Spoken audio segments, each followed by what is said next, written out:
Jusqu'à 9h, Good Morning Business. Il est 8h13 et Luca De Meo, le directeur général de Renault, est avec nous ce matin. Bonjour Luca De Meo. Bonjour. Est-ce que la devise de Renault, désormais, c'est Piccolo et Bellissimo ? Non, je pense que l'idée... Je dis ça parce qu'évidemment, hier, juste en un mot, pour ceux qui nous rejoignent, vous avez expliqué que vous vouliez vendre moins de voitures, mais plus cher. Non, j'ai pas expliqué ça. J'ai dit qu'on allait chercher, au lieu de que le volume, la valeur. Et donc la marge, c'est ce dont on a besoin pour pouvoir produire le cash qui nous sert à investir pour le futur. Mais on parle toujours quand même des boîtes plus importantes en termes de taille au monde, et on va rester à ce niveau, ça c'est l'idée. Oui et non, parce que quand on regarde vos concurrents, notamment Stellantis qui rentre en bourse d'ailleurs la semaine prochaine, PSA, Fiat Chrysler, c'est quand même 8 millions de véhicules vendus. Au-dessus, il y a Volkswagen, 11 millions. Et vous dites, on va faire péniblement 3 millions. Non, on a fait 3 millions cette année qui était une année difficile, mais c'est vrai que si vous considérez toute l'alliance, on est quand même le 3e, 4e groupe au monde avec Mitsubishi et Nissan. Donc le thème de l'échelle, c'est un thème moins urgent. Vous croyez ? Oui, bien sûr. Et c'est un thème qui a été réglé en termes d'échelle depuis longtemps. Parce que votre prédécesseur, il avait dit il faut qu'on vende 5 millions de voitures. D'ailleurs, il avait dimensionné Renault pour fabriquer 5 millions de voitures. Du coup, les usines, elles tournent à 70% des capacités, ce qui va pas en termes de coûts. Vous dites non, il faut redimensionner l'entreprise par rapport à ce qu'on prévoit de vendre, 3-4 millions de véhicules. Bon, c'est un peu ça, parce qu'en fait, les volumes ne sont pas arrivés. Donc moi, je critiquerai jamais les gens qui ont fait le travail avec nous, avant nous, mais on a besoin de se rendre à l'évidence qu'on n'est pas arrivé aux 5 millions. Et donc, il faut qu'on fasse un peu de régime au début pour pouvoir repartir fit pour la croissance quand les marchés vont revenir. Il faut considérer aussi qu'avec le Covid, on ne pense pas que les marchés vont revenir au niveau pré-crise très très rapidement. Donc, vous pensez que ça sera quand, le retour au niveau pré-crise pour l'automobile ? Il y a différentes hypothèses, mais les institutions les plus reconnues te parlent d'années comme 24, 25. Au moins, c'est les hypothèses qu'on a mis dans le plan. Après, un plan, c'est de la théorie, c'est du papier.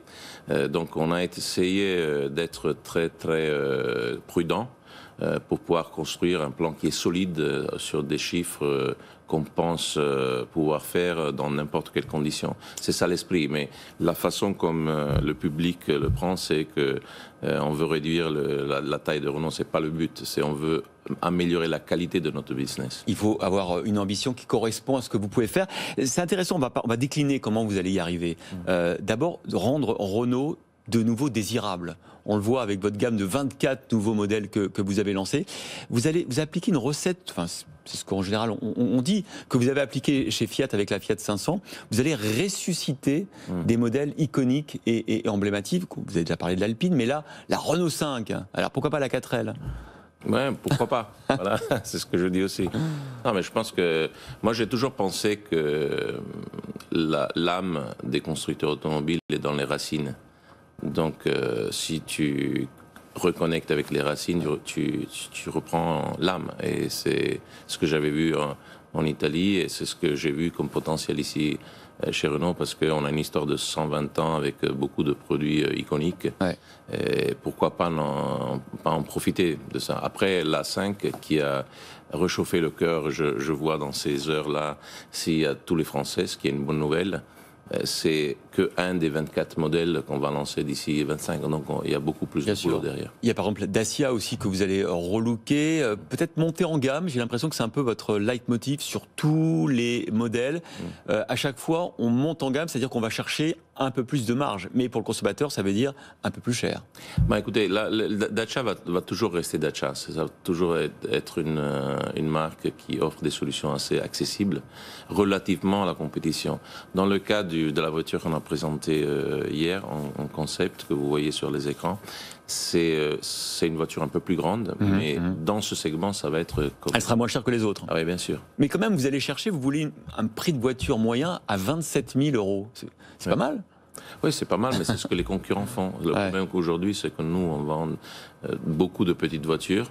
Et donc, on ne fait pas trop d'argent et il faut changer ça. Il faut simplement faire ce que... Et donc sortir de ce segment des petites voitures. Ah, ça fait longtemps que vous êtes ajouter sorti, des voitures de taille moyenne, comme on l'avait fait pendant, je veux dire, les années 90. Moi, quand j'étais chez Renault au début, je me rappelle, il y avait eu le lancement de la famille Mégane.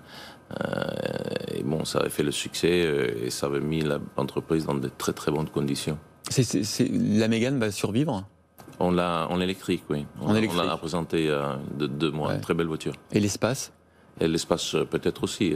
Peut-être, mais pas sûr. Mais pas comme monospace, parce que c'est un segment qui est devenu très très petit.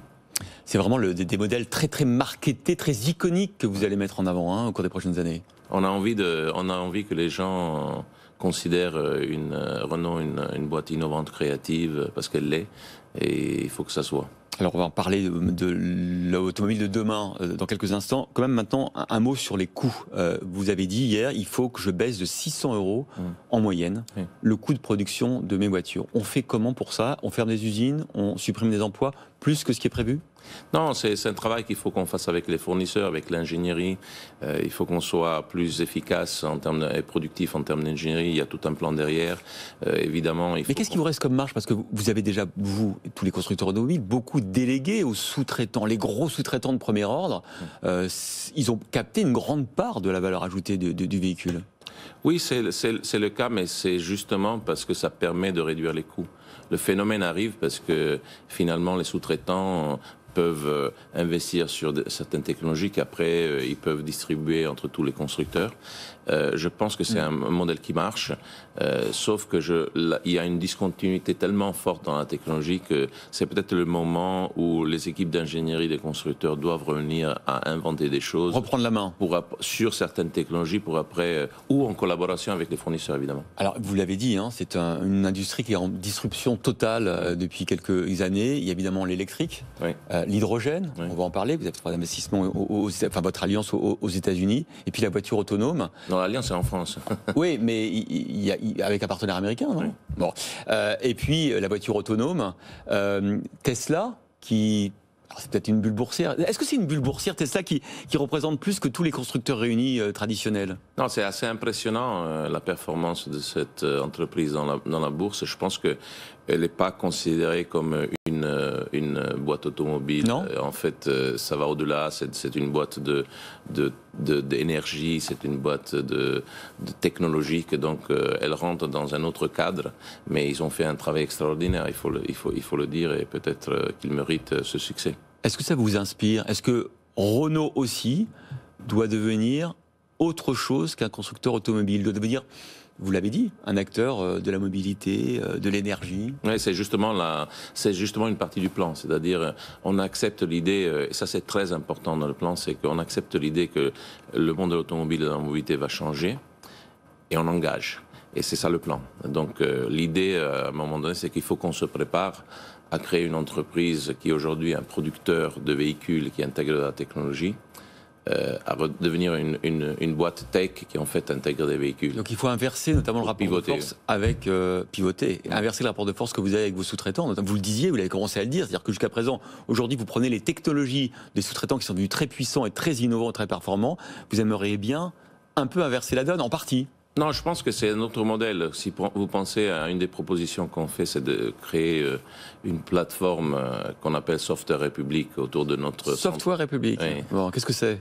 C'est l'idée de mettre ensemble des acteurs de différents secteurs pour pouvoir créer des fournisseurs de nouvelle génération. Il y a des boîtes comme Atos, comme Orange, comme ST, Microelectronics, comme Dassault Systèmes, qui ont déjà décidé de venir avec nous pour essayer d'inventer des nouvelles choses en France et créer un modèle et défendre une souveraineté sur certaines technologies qui sont stratégiques pour le futur. Mais la mobilité est importante. Donc c'est une collaboration. Ouais, mais c'est une manière de faire une voiture complètement différente d'avant. C'est-à-dire que vous dites aux gens, d'ailleurs, je ne sais pas combien de milliers de mètres carrés vous allez mettre à disposition pour cette sorte de laboratoire, de l'innovation. Un énorme laboratoire. 100 000 mètres carrés. Et vous allez inviter tous vos partenaires à réfléchir ensemble à la voiture de demain. Exactement. Bon, les meilleures conversations se font dans la machine du café. Ouais. Donc il y a beaucoup de choses qui vont se passer dans cet espace, si on arrive à le faire. avec le soutien de tout le monde, et on pourra créer des choses différentes, et on le fait en Europe. Ça, c'est l'idée de la Software République, et qu'on a présenté hier, et qu'on a discuté avec certains acteurs, et je pense qu'il y en a beaucoup d'autres qui vont venir. La difficulté pour vous, Luca de Meo, c'est que vous êtes une vieille entreprise, une vieille industrie. Est-ce qu'on a vu que Tesla, parce que justement ils partaient de from scratch, ils arrivaient à faire ça très bien. Est-ce que vous pensez que vous pouvez le faire, vous, avec cette Software République et l'association des plus grands, effectivement, d'Assosystèmes, Atos, etc., autour de l'IA, j'imagine? Absolument. Ben, les data, le cloud, l'électronique, il y a beaucoup de choses à faire. Je pense, vous dites qu'on est une vieille entreprise. Voilà, on a une entreprise qui a 122 ans, c'est vrai, mais il ne faut pas sous-estimer la capacité de réinvention qu'a l'industrie automobile. C'est pour ça qu'on est là depuis 100 ans. Après 100 ans. Et je pense que le rôle de l'automobile, ça n'a jamais été d'être le premier sur certaines technologies. Mais quand on arrive dans le jeu, il y a deux choses qui se passent. La première, qu'on est capable de réduire les coûts et de rendre les technologies accessibles au monde. Et la deuxième, c'est que puisqu'on produit des véhicules, des choses qui bougent, des choses où la sécurité est importante, la durabilité est importante, on rend des technologies solides. Ça, c'est toujours été l'histoire. Donc on est toujours critiqué au début, mais après, l'automobile a un rôle très, très important dans l'innovation. Ouais, l'innovation, est-ce que vous pensez vraiment que vous aurez les mêmes moyens que Google ou qu'Apple, qui s'apprêtent à lancer une voiture sans doute dans quelques années? Est-ce que, quand vous voyez leur trésor de guerre, vous n'avez pas peur d'être débordé par leur propre créativité et innovation? Bah écoutez, après, je ne pense pas que les grandes boîtes technologiques sont intéressées à construire un véhicule. C'est justement ce qui nous donne le droit de s'asseoir à la table, c'est qu'on est capable de faire le véhicule.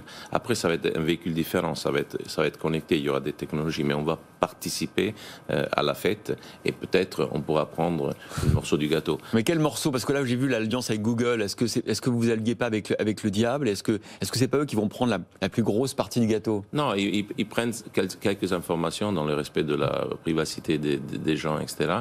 Mais il y a des milliers d'informations qui peuvent sortir d'une voiture, et ça, il faut savoir gérer. Évidemment, je veux dire pas un risque, mais ça peut se passer. Mais on est là ensemble.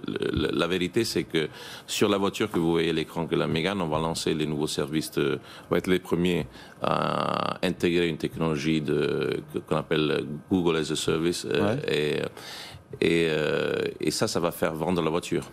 Donc les gens vont acheter des Mégane électriques aussi parce qu'il y a un système de connectivité qui est supérieur à celui des concurrents. Donc vous voyez, il y a de la possibilité pour tout le monde. J'ai un message pour vous. C'était le patron de Peugeot, Jean-Philippe Apparato, qui était sur ce plateau hier. Il a un message pour vous, écoutez-le. In bocca al lupo, si dice, non? Bon courage, bonne chance. C'est bien d'avoir des gens qui bougent en face. Et la compétition est toujours, je dirais, profitable aux uns et aux autres. Donc, welcome et bonne chance pour vous. Il y a de la place pour deux gros constructeurs mondiaux d'origine française? Oui, je pense. Eux, ils font un super travail. Donc, ils ont fait vraiment un super travail. Et donc, on les voit bien comme une des références dans notre stratégie. Et a fait Carlos Tavares depuis 3 ans. Oui, depuis plus de 3 ans maintenant. C'est un travail remarquable avec toute l'équipe. Donc, on est très admiratif, mais on veut nous aussi se la jouer, et on va le faire. Alors, si on parle justement de l'industrie automobile en France et en Europe, Peugeot va se poser la question, des usines de Fiat notamment, que vous connaissez bien.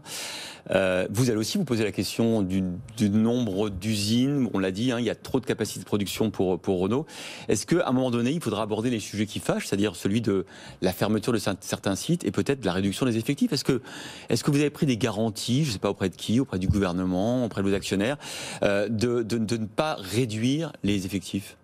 Et on a annoncé le plan avant que j'arrive en mai de l'année dernière, où on avait dit que malheureusement on aurait dû se séparer de 15 000 collaborateurs dans le monde, dont 4 600 en France. Vous en avez 180 000 salariés aujourd'hui dans 130 pays. Oui, et on n'a pas changé le plan, c'est-à-dire que le nouveau plan qu'on a présenté hier... C'est compatible avec ça? Oui, c'est compatible avec ça. Je pense que, c'est une contrainte politique? de rester à 15 000 suppressions d'emplois? Non, ce n'est pas ça. C'est que moi, je pense que aussi, on est là pour protéger le travail des gens. Donc, vous savez, le coût du travail est peut-être 10% du total. Donc, il vaut mieux s'attaquer aux 90% et le faire plutôt que commencer par les 10% des gens, surtout dans cette période. Mais c'est clair que Renault avait une hypothèse de croissance très importante.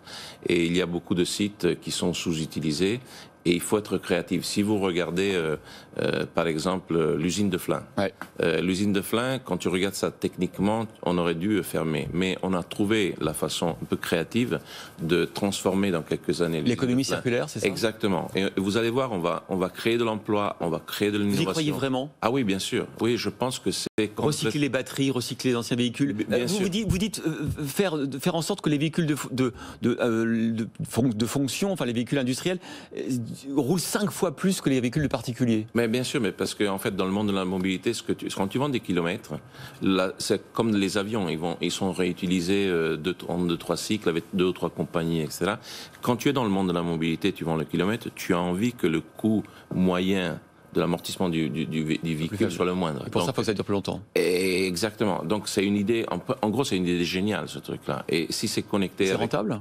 C'est rentable pour vous? Il faudra... Nous on pense que oui, dans la partie de la gestion de la batterie, de l'énergie qu'il faut, si on rentre dans le monde de l'énergie, il y a certainement de l'argent et ça va changer le business case des voitures électriques. L'histoire de Dieppe. L'histoire de Dieppe c'est la même chose. Quand je suis arrivé, on n'avait pas d'idée. Maintenant on a réinventer toute l'histoire d'Alpine, on sera capable de remplir cette usine. Il faut être aussi un peu... On n'est pas là pour trouver la solution facile, mais on a en face de nous des problèmes qui sont plutôt compliqués. Mais on va se parler franchement, Carlo Di Meo. Aujourd'hui, c'est moins cher de fabriquer un véhicule en Allemagne ou en France? Ça, il y a des chacun a ses opinions. Moi, j'ai vu des chiffres où, en gros, disons, si c'est pas plus cher, c'est plus ou moins la même chose. Bon, oui. On a rattrapé le gap de compétitivité. Si on considère tout, c'est comme ça. C'est comme ça. Mais c'est un pays qui est devenu plutôt cher pour la production classique. C'est pour ça que je crois que l'idée de faire revenir Renault dans la conversation, de ramener de la modernité dans le système. Je pense que Renault doit devenir une locomotrice pour amener tout l'écosystème sur la partie la plus noble de la chaîne de la valeur. La France, c'est un pays de première économie, un pays d'innovation. Donc il faut qu'on monte sur la chaîne de la valeur et nous, on peut donner notre contribution. C'est ça le plan. Vous êtes plutôt électrique ou hydrogène ? Moi, je suis les deux. Je suis les deux. Je pense que l'hydrogène, c'est pour des applications sur des véhicules utilitaires, légers, parce que la technologie des batteries n'est pas adaptée au type d'usage et aux distances qui sont nécessaires.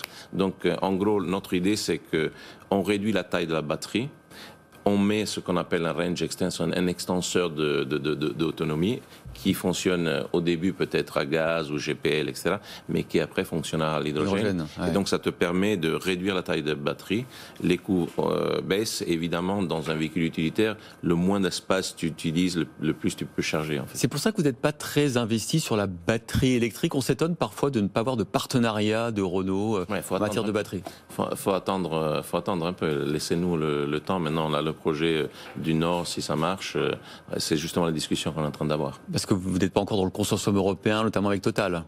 Oui, non, on ne l'est pas encore, mais on discute. Non, on discute, mais on regarde différentes alternatives. On a besoin de trouver, pour le pôle du Nord, une solution pour la batterie qui soit rapide en timing et qui soit très compétitive d'un point de vue de coût. Parce que si on veut faire une voiture populaire, on a besoin de baisser les coûts. Et si on veut le faire en France, c'est un challenge, mais c'est un challenge qu'on a pris comme équipe. Tout à l'heure, Jean-Marc Daniel se réjouissait que Renault revienne à la rentabilité, le venteur de faire des profits, et il était très content que vous n'ayez pas parlé de raison d'être hier. Cyril Ariel s'en est ému. C'est volontaire de votre part de ne pas avoir mentionné la raison d'être de Renault, alors que Jean-Dominique Sédar préside le conseil. Non, mais en fait, si vous regardez la conférence de presse, à la fin, je dis qu'on n'était pas prêt à parlé de ça, qu'on aurait fait à l'Assemblée Générale en avril, et qu'on était en train de travailler sur toute la stratégie de RSE, parce qu'une boîte comme Renault, avec la tradition qu'on a, se doit d'avoir une stratégie de RSE très puissante. Et derrière ça, la raison d'être, c'est un peu la signature de tout ça. Et on va le présenter avec Jean-Dominique qui Donc fait la un raison super d'être, c'est pas travail. seulement les marges et les profits. Ça peut, hein. Bon, non, c'est pas, non, absolument. Je pense qu'une des boîtes qui ont une histoire aussi importante, qui ont eu un rôle social, et pas seulement doivent regarder au-delà. C'est pas que des mots. Quand on dit ça, la RSE, c'est pas que des mots. Écoutez, je crois pas. C'est peut-être le risque, mais c'est justement pourquoi on s'est pris le temps pour asseoir la raison d'être sur des projets importants qui pourront montrer l'engagement de Renault dans des thèmes comme l'environnement, comme l'inclusion, c'est un peu comme la sécurité en général. Donc, je pense que vous allez voir quelque chose qui tient la route, qui est costaud.